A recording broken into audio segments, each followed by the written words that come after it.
Hello, everyone, and welcome back to the podcast. I'm your host, Joe Two and Love, here with your AEW Dynamite review for first one of November. Again, hope everyone had a good Halloween.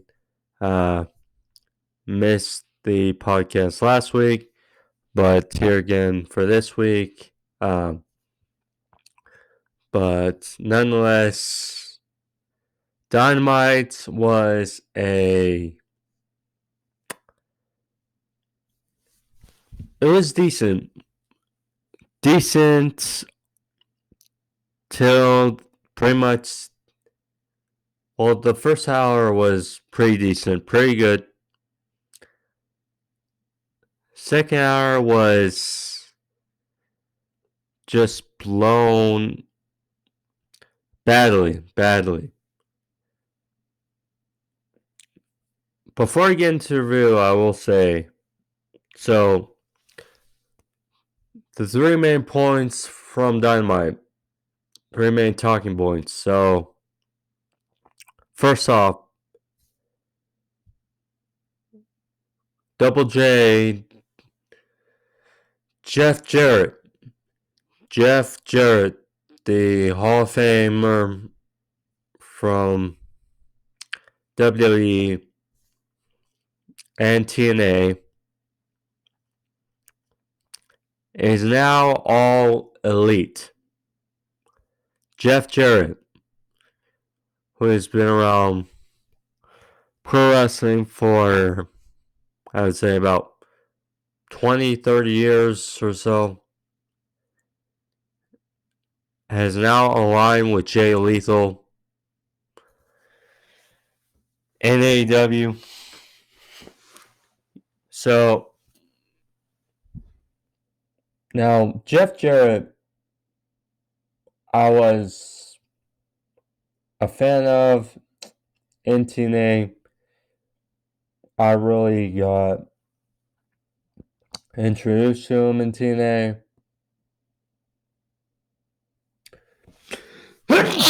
Excuse me. I believe he actually was the special referee not too long ago for SummerSlam for the Street Profits versus the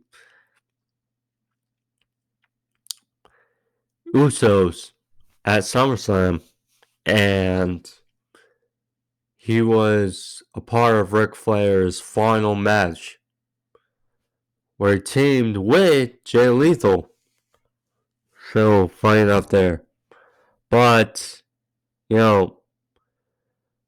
Jeff Jarrett, I kind of like the move because it feels more like a backstage type of deal. And, Jeff Jarrett obviously knows a big handful of the business, being a part of WCW, TNA, and WWE.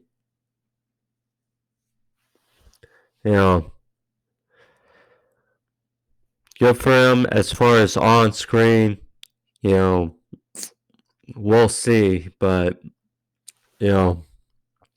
if it's really tailored towards him being, a manager, mostly backstage, and I'm good with it. Another thing, Colt Cabana made his return to AEW television. He accepted the open challenge of Chris Jericho for the Ring of Honor World Championship. Any former Ring of Honor champion didn't have to be a world champion. Just any former Ring of Honor champion was accepted, and Colt Cabana returned. Now, this is interesting because You know, back at All Out, what was the biggest talking points among the CM Punk media scrum post All Out was CM Punk talking about Colt Cabana along with the Elites, Hangman Page, AEW, etc. And we know the history between CM Punk and Colt Cabana. We've seen Colt Cabana,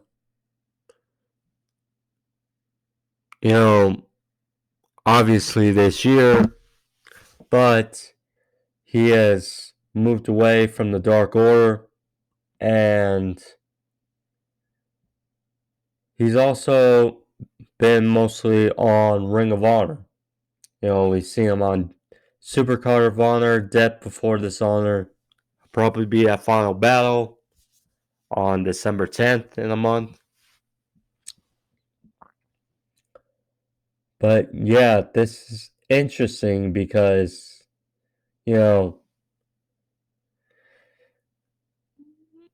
that investigation of the Elite and CM Punk. Excuse me, I got a notification on my. Oh, it's a silence call. Okay, sweet. Good thing for silence calls. But back to Colt Cabana. It is interesting because over the last couple weeks, we've seen vignettes, or we've seen little vignettes of the Elite. And, CM Punk is also injured, but, CM Punk and the Elite remain suspended, and with these things of the Elite and with Colt Cabana returning on Dynamite, it seems the more likely that CM Punk is probably not going to return to AEW. And on one hand, it's sad because, really his return to AEW and pro wrestling all lasted basically over a year, a little over a year. And the way it seemingly is going to end is unfortunate. But, it is what it is. We've grown to some more issues with Punk over the last couple months. And, yeah, it's unfortunate. And now, also keeping this in mind, that CM Punk, I'm just going to put my phone silent for now. But keep this in mind, that there's a report over social media that Chris Jericho reportedly called CM Punk a cancer to the locker room. A cancer to the locker room. And, amidst all this drama with the back and forths with AEW wrestlers, whether it be Sammy Guevara, Eddie Kingston, Sammy Guevara, Andrade, CM Punk, and the Elite. The three main guys who reportedly stepped up to galvanize the troops in the locker room: Chris Jericho, Bryan Danielson, Jon Moxley. And if one of those, Chris Jericho, calling CM Punk a cancer and to the locker room, not only that, but facing Colt Cabana here, it's pretty much a swift jab, it seemed, towards CM Punk. And, I'm not sure if the investigation is still finalizing or still has work to be done between CM Punk and the Elite. But between that backstage altercation, but nonetheless, this seems significant. Seems pretty significant as to tell who's coming back and who's not.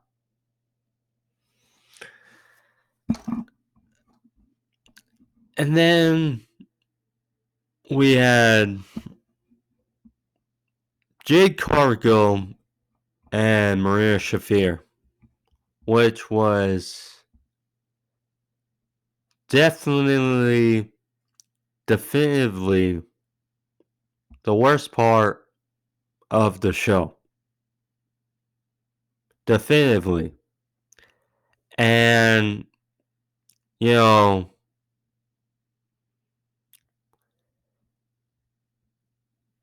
the match got a bunch of hype over social media.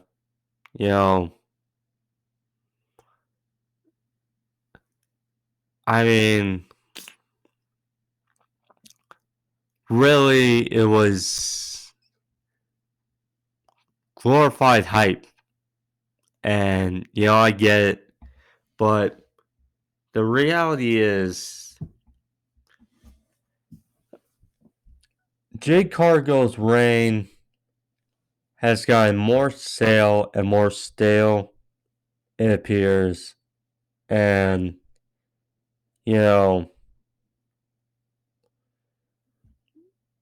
I get it. Jade is a star. She looks like a star. But the reality is her reign seemingly has gotten worse. And Marina Shafir is not good. So, her being in the ring with Shafir pretty much to just get another number on her winning streak kind of hurt them both. And it just wasn't a good segment with Nyla Rose, Vicky Guerrero. I mean, this wasn't. And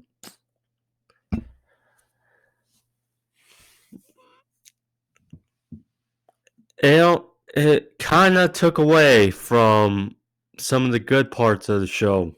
Like Samoa Joe, Brian Cage. I like that. I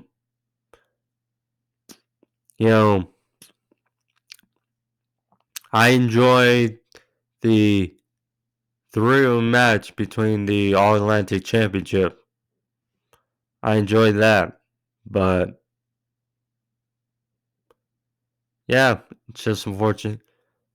Moxley versus Moriarty was okay, but yeah, this episode of Dynamite was lacking. Very lacking. But nonetheless, thank you for joining me. If you're new to the podcast and you want to see more pro wrestling reviews, AEW related, etc., click the subscription there in the corner and you can find all the videos on the homepage, pro wrestling related, sports related, etc. But thank you. Let's not waste any more time.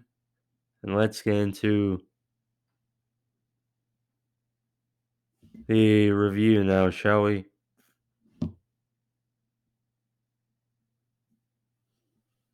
So, got my notes here. One sec.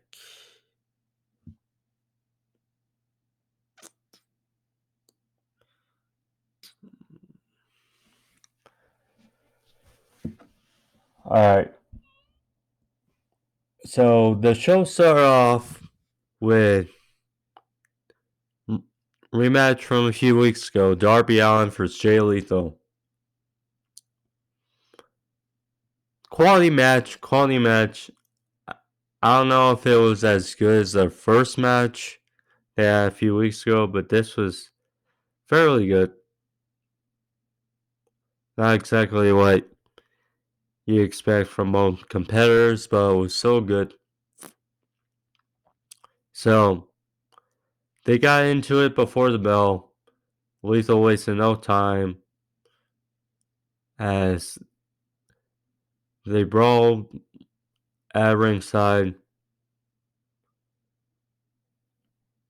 Darby had his ribs taped up, pretty much showing the effects from the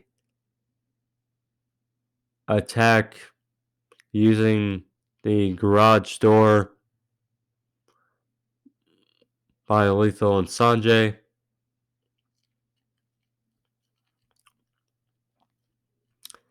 So he was tossed over the timekeeper's table, but Darby flew over, knocked down Lethal.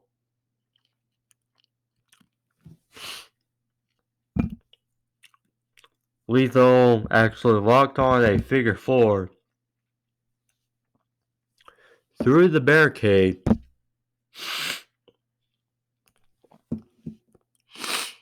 Similarly to what Lethal did with the door. Then they were fighting on the apron. Lethal had countered, threw Darby on the apron with a German suplex, and as they went to break, Lethal had the advantage.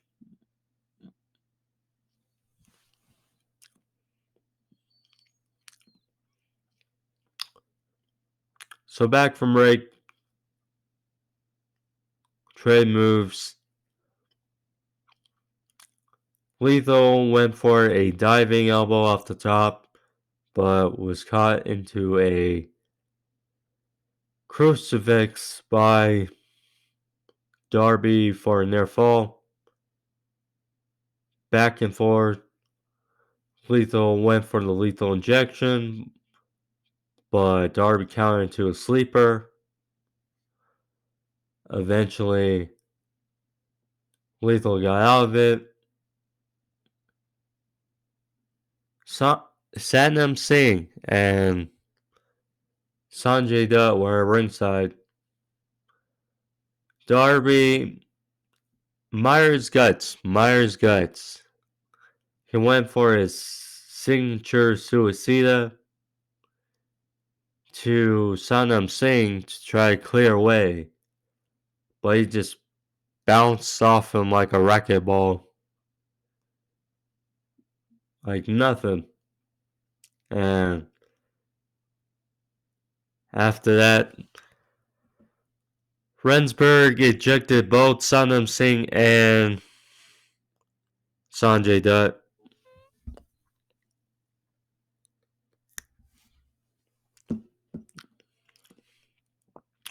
So, while the referee was dealing with the antics outside the ring, there's a guy dressed as Sting. And we know it wasn't. So, and he had a bat. And he wiped out Darby, him in the gut with the bat, rolling back in the ring.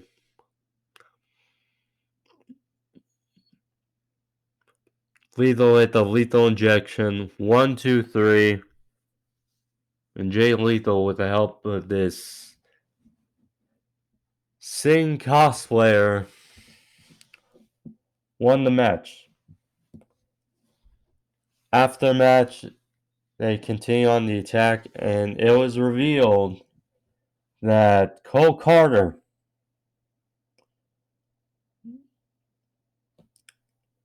is perhaps sided with Lethal, Dutt, and Singh. Cole Carter, a fairly young gun. He has been a part of the factory.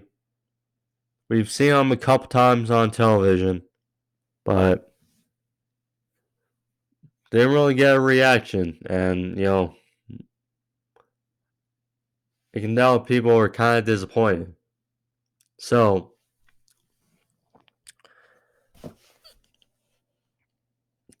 then we hear Singh's music hits, and Jay Lethal and his allies come down ringside because they are selling this effect, selling the music, trying to fight off Singh. And then instead, while Darby's looking towards the stage, all of a sudden we see this figure in a black hat come out to the ring. And I didn't see the guitar at first, but came out to the ring behind Darby and wipes him over the head with the guitar. And well, Double J, Jeff Jarrett, is in AEW and has sided with Jay Lethal and his crew. It seems so.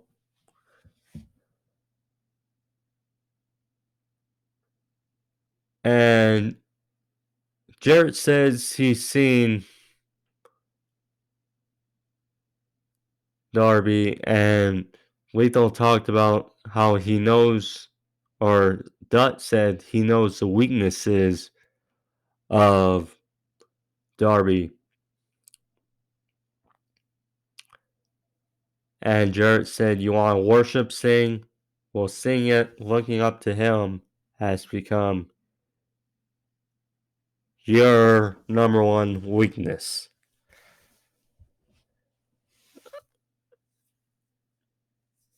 So Jarrett said during his time in AEW, addressing the whole locker room, that in AEW there will be full body bags, and AEW fans, you can choke on that, slap nuts. So, Double J in AEW, like I said, if it's more of a backstage move and kind of less of an on-screen really role, then I'm good with it. But we'll see. It definitely stunned the crowd, I will tell you that.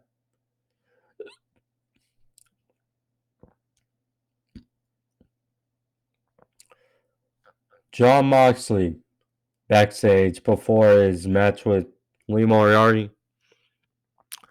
knowing how it's a good feeling for AEW to be live. Talked about how Moriarty was in discussion for the Blackpool Comic Club, but thought maybe it wasn't as violent enough, that maybe it wasn't as aggressive enough, probably not as just good enough to be trained with them. And that's their decision. So Moxley told him to prove it in their match. So I hate these championship, really eliminator matches, but it is what it is. Moxley versus Moriarty.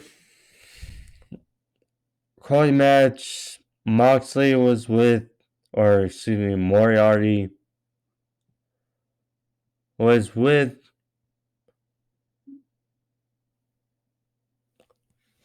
Ethan Page and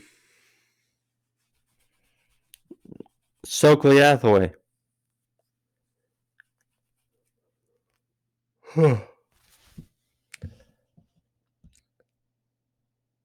This was a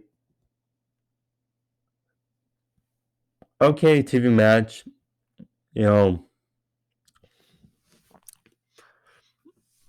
Regal talked about also on commentary how Blackpool Comic Club considered Moriarty. In the end, though, Moxley won here with his signature anvil elbows, walked in the crossarm breaker. Moriarty tapped out, and Moxley wins. Afterwards, Ethan Page came down there and laid out Jon Moxley. And it was announced that Ethan Page will be in the Full Gear World Title Tournament, or World Title Number 1 Contender Tournament, which will culminate at Full Gear. We don't have a lot of time till Full Gear. So, I like Ethan Page.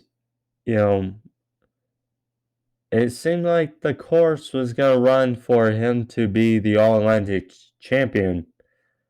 But I'm guessing this gives him something to do. And still give Orange Cassidy some time, because really he just won the title. A couple weeks ago in New York. So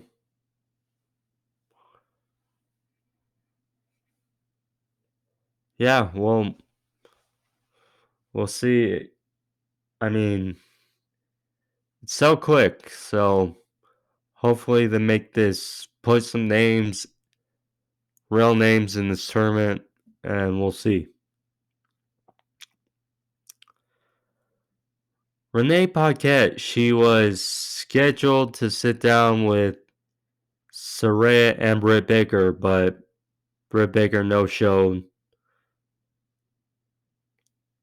She was with Saraya. Saraya talked about her purpose in AEW. Come back from an injury 5 years ago, or a number of years ago, and that says she's back to make her name for herself in AEW. Yeah, pretty decent spot for Saraya. Now we're gonna get a match, it seems, with Britt and Saraya. I mean, Saraya is pretty much being thrown to the wolves, or at the top of the women's division. Her first Britt as her first feud, but I mean, again, we don't really know how she's going to really look after that brutal injury. She hasn't really had a official match here in AEW. William Regal was backstage. He talked about the attack last week on both Moxley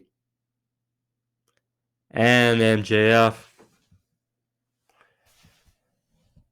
Said that MJF still has a bunch to prove if he wants to be that guy, if he wants to be quote unquote the devil. And they'll see at full gear. He claimed with Billy Gunn the quote Daddy S's birthday bash. Billy Gunn. So for those who didn't watch Rampage, which I had to fall back on it,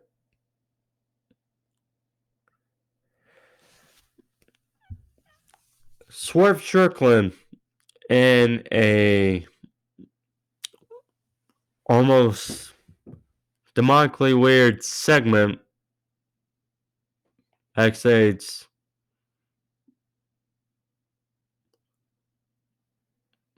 took apart the finger or messed up the fingers of Billy Gunn because he couldn't quote scissor anymore. So the Acclaim were out there, Billy Gunn was out there.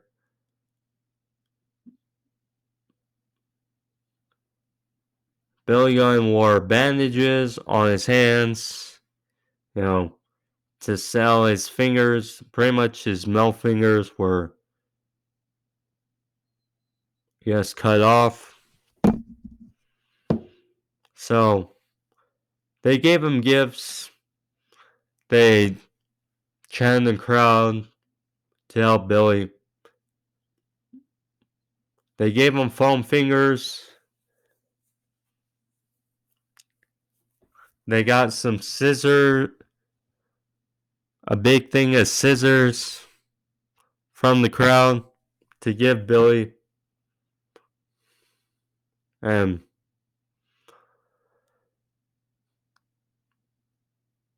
talk about a hilarious segment. So, and then there was a thing of papers, a thing of adoption papers. So,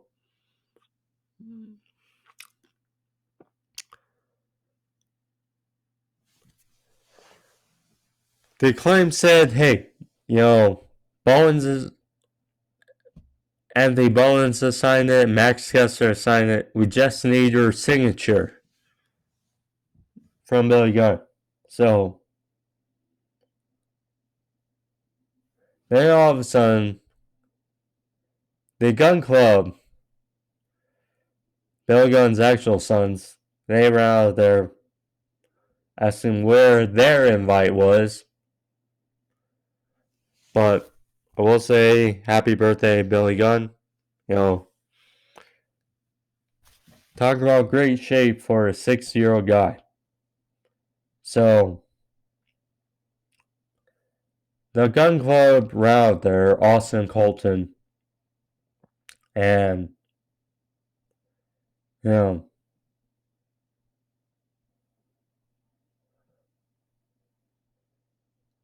they basically said they had their own gift for Billy. Cheap shot on their dad and try to spoil the party. FTR around there for the save. Eyeing the AEW World Tag Team titles because FTR doesn't have enough gold. It seems already, obviously not going to get it now, but seems like in the future, FTR versus the Acclaimed. Only fitting.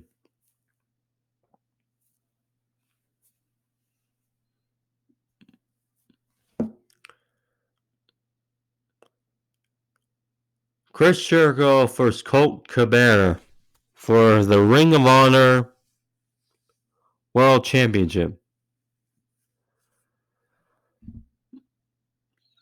This match was okay. There was this one spot that looked dangerous, in this match, but now I get it. Looking back on what I said earlier, it seemingly makes sense because, CM Punk issue, that stemming from All Out. At the same time, bit of a disappointment because,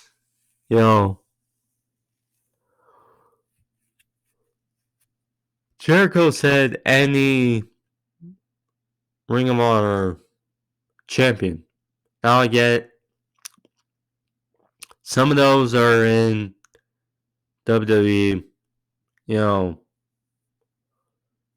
some of them are tied in storylines in AEW.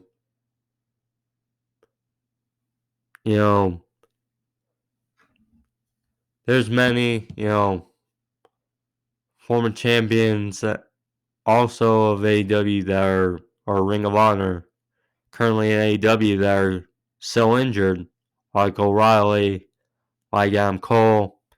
But I mean, many former Ring of Honor champions. Now, I get with schedules and all that.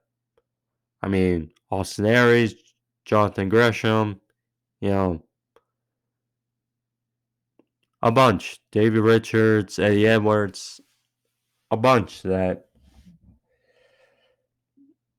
maybe scheduling or perhaps this was their idea from the get-go. Once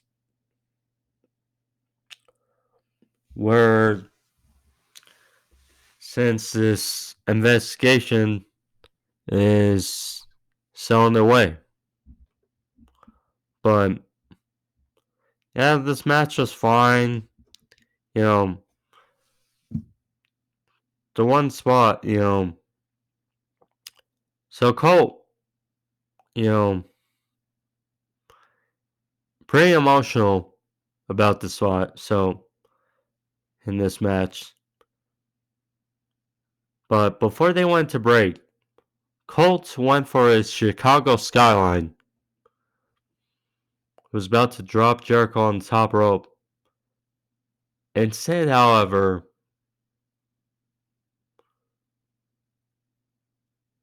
Jericho and Colt tumbled towards the outside. Luckily, it seemed no one was hurt, but I mean, that was just not good. Not good. So, back from break, Cole got the advantage, hit a mid-rope splash for a near fall. Hit the Superman for a 2. Hager got the save. Colt hit a tope to the outside, taking out both Daniel Garcia and Jake Hager. Back in the ring, though, Jericho hit a code breaker. 1, 2, 3 for the win. Chris Jericho retains Ring of Honor World title. Afterwards, 2.0 grabbed Ian Riccaboni from commentary. Chris Jericho got his glasses, mocked Riccaboni, broke the glasses. Then a brawl ensued as the Blackpool Comedy Club saved Rick Cabana and big brawl with the British Society. It seemed like Jake Hager got a cramp on the stage. Hopefully he's okay, but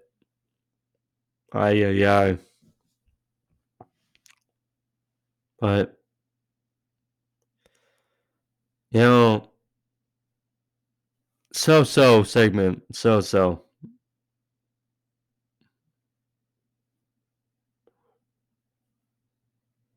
Dead Triangle. They were backstage as Ray Fenix gearing up for that triple threat match for the All Atlantic Championship with Luchasaurus and Orange Cassidy. And Pac just has a recommendation, he said, or a suggestion, telling him that if he wants the revenge for Death Triangle, he should use the hammer. So, yeah. Phoenix was thinking about it, talking with his brother. Yeah.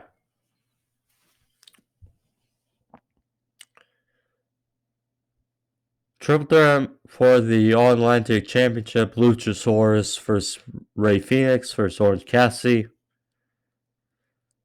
Luchasaurus had a very good entrance. Very good entrance. So, yeah, this quality match here. Chris Cage on commentary. So, go figure. Two of the guys try to take out the big man. Worked out okay for the start, but Luchasaurus fired back. Hey, chokeslam, sending Phoenix to the table at ringside. And Luchasaurus and Orange Cassidy, they were fighting up the stage. And Luchasaurus seemingly wanted to do to Orange Cassidy what he did to Jack Perry, Jungle Boy, out, setting him on the steel grate and through a table.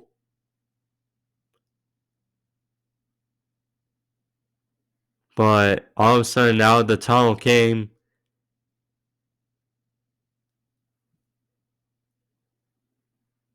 Jungle Boy Jack Perry with a chair, attacked Luchasaurus, and was about to do a concerto on the stage, but Chris Cage distracted him and hightailed it, and Jack Perry threw himself and Luchasaurus threw the table off the stage, taking the big man out of this matchup. So now down to 2. So Ray Phoenix and Orange Cassidy back in the ring. Pac was at ringside.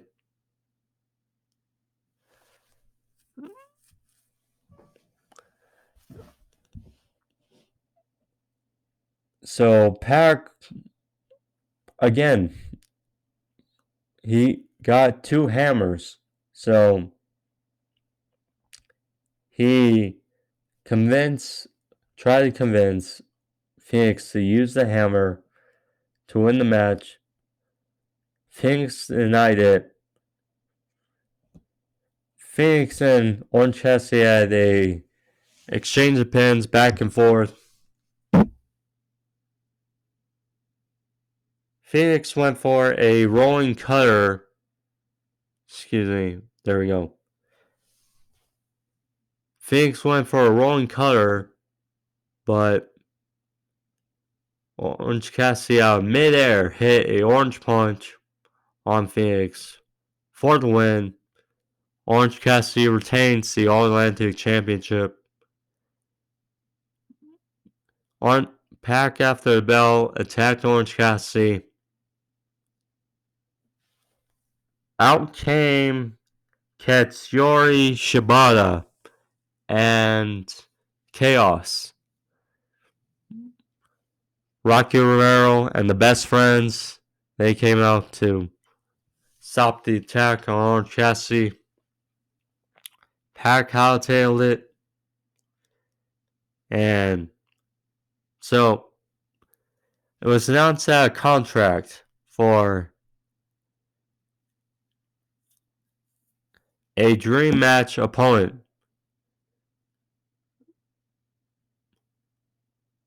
would happen for the winner on Rampage, or a contract was placed. So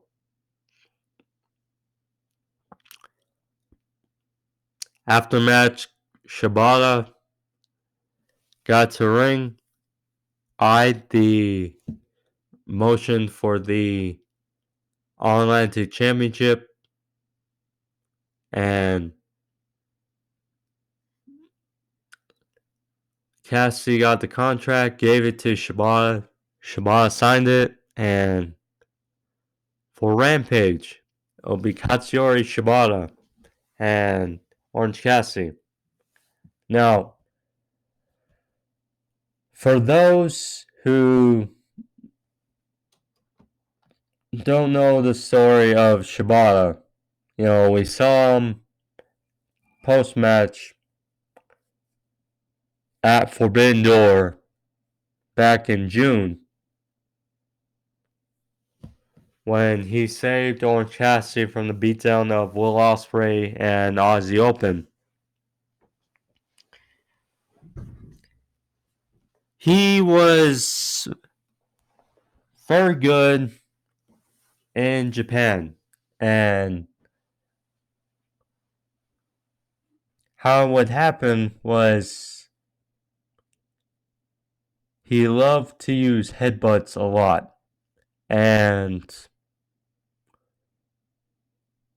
unfortunately he was diagnosed with the condition, and it was thought that his wrestling career might not only be over, but possibly his livelihood could be up in the air. But now, recently, or a year ago or so, it was announced that he's clear and he is back wrestling, and on Rampage he'll make his first match in AEW. So cool to him for overcoming that, and good for Schwan. I'm not too familiar with Shibata and his work in Japan, but hopefully the match is good, and definitely I would say the most key test, it seems, for Orange Cassidy is title reign thus far.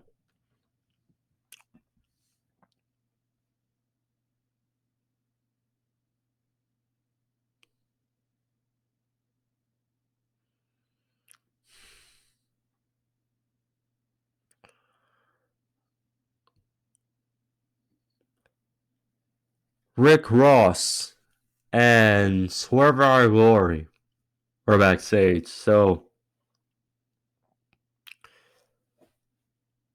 Rick Ross and Swerve Strickland, they were backstage with some drinks, interviewed by Tony Schiavone. They were celebrating, and Keith Lee chimed in, and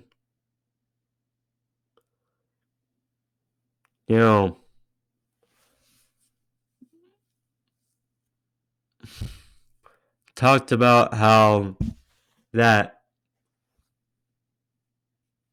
weird segment that took place between Swerve Strickland and Billy Gunn on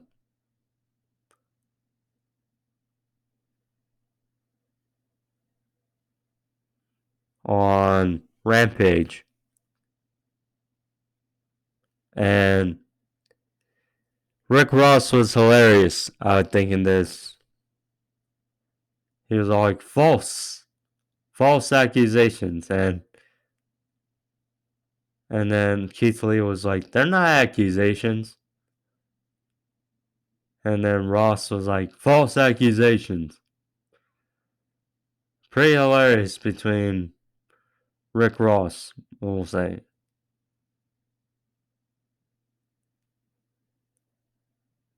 And then, so, Swerve provided a solution, he seemed.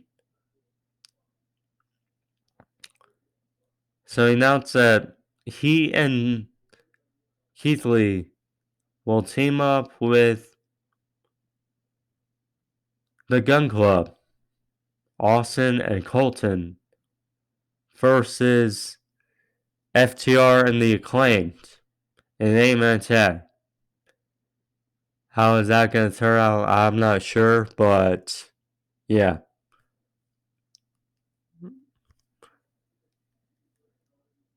A bit of confliction with Swerve on Glory.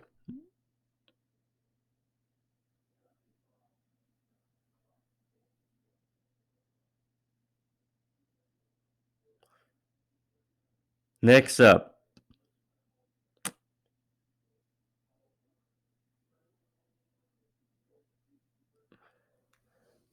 Marina Shafir versus Jade Cargill.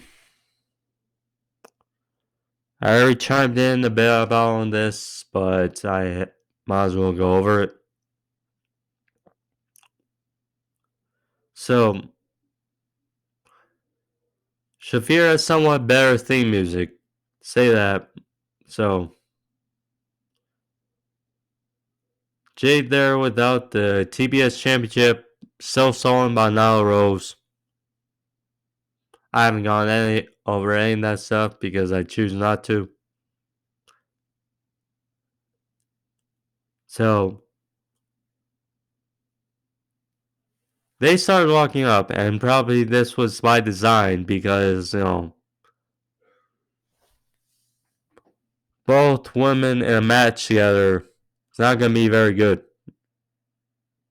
So, Nyla Rose and Vicky Guerrero, who are affiliated with Marina Shafir, they were out there. Commentary over this match, Jay got distracted. Almost was counted out. I mean, if it's a title match, champion could retain and probably would have saved this a bit. I don't know. Jay did a punt kick. Jay for the win. Afterwards, Kiera Hogan of the Baddies got wiped out on the stage trying to regain the title. Missable. Absolutely missable was that women's title match segment. What was good, though, I will say, a vignette of the House of Black. I mean, House of Black, a team, Dead Triangle is where I wanted the House of Black to be. But, how Malachi and Buddy Matthews have described that they need to take some time off, regroup, get better, and,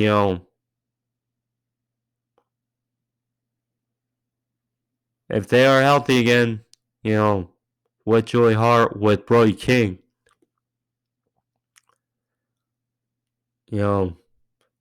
they are legit challengers, and I would love to see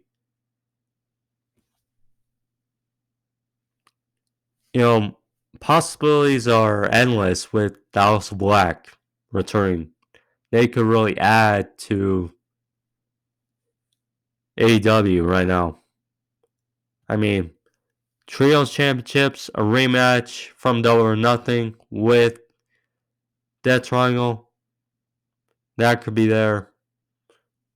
Malachi Black doing more. TNT Champion, World Champion. He could be in any spot. Brody King, great muscle, athletic. He and Buddy Matthews could be something.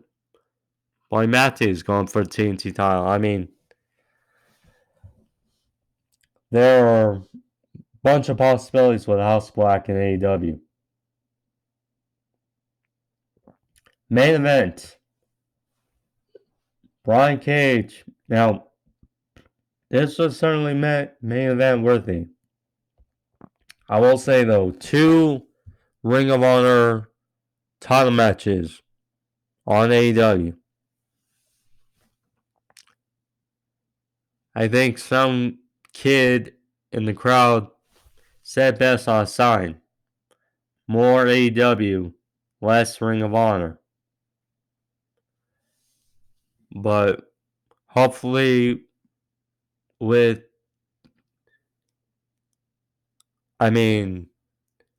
reports were out that a TV deal would be coming in 2023. And luckily this year is almost over. So for AEW fans, it'll probably be sooner rather than later that AEW and Ring of Honor can be more separated. But an appropriate main event, I was worried with how much hype that Shafir and Jade Cargill was getting that they would do the main event as that, but luckily they didn't. So surprised they did the TV championship though over the world championship. I can see why they did it. Fun match between 2 big guys, Samoa Joe and Brian Cage, who both can go. So Cage was getting the advantage for most of the match.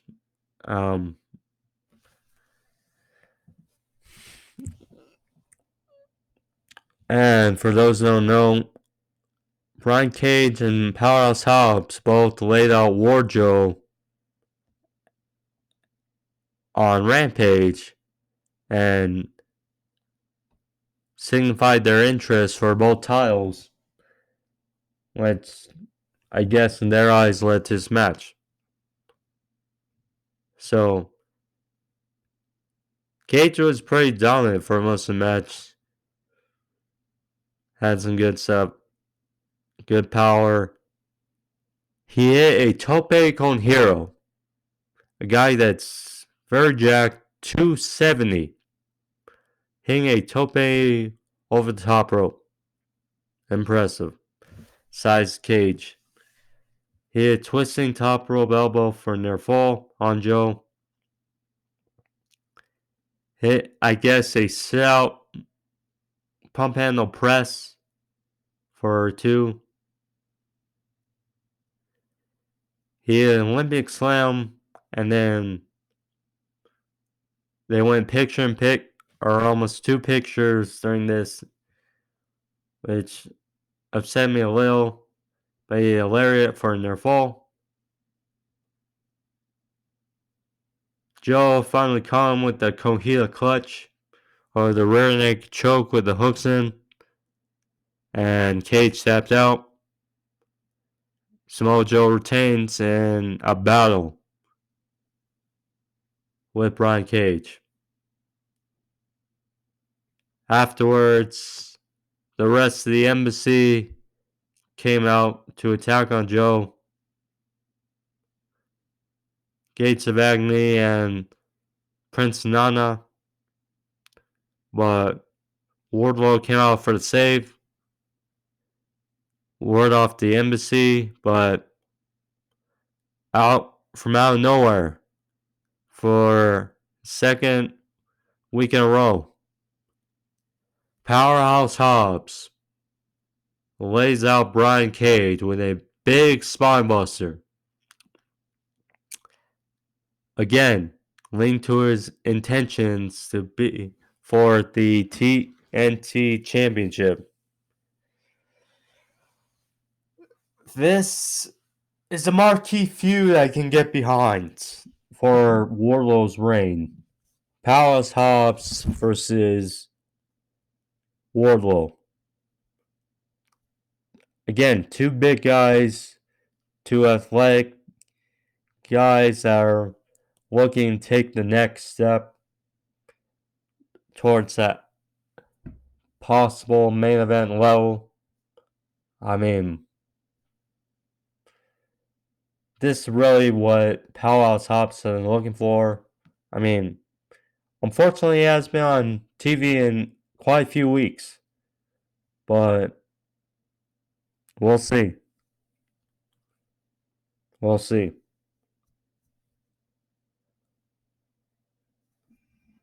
Anywho, that's the episode for you guys. That's how Dynamite wrapped up. Decent show till besides the Ring of Honor World Title match, besides the women's segment. Decent show, I guess. But anyways, sorry about not playing a review last week, but I'll upload a review for you guys this week. But I hope you guys enjoyed it. If you did, click that like, leave a thumbs up, help out the video, help out the channel, and hopefully be back next week. Hopefully no more missed reviews for you guys. But anyway, yeah. Thank you for joining me.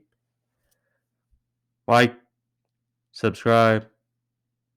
I made Joe Turn Love. Get out of here. Peace.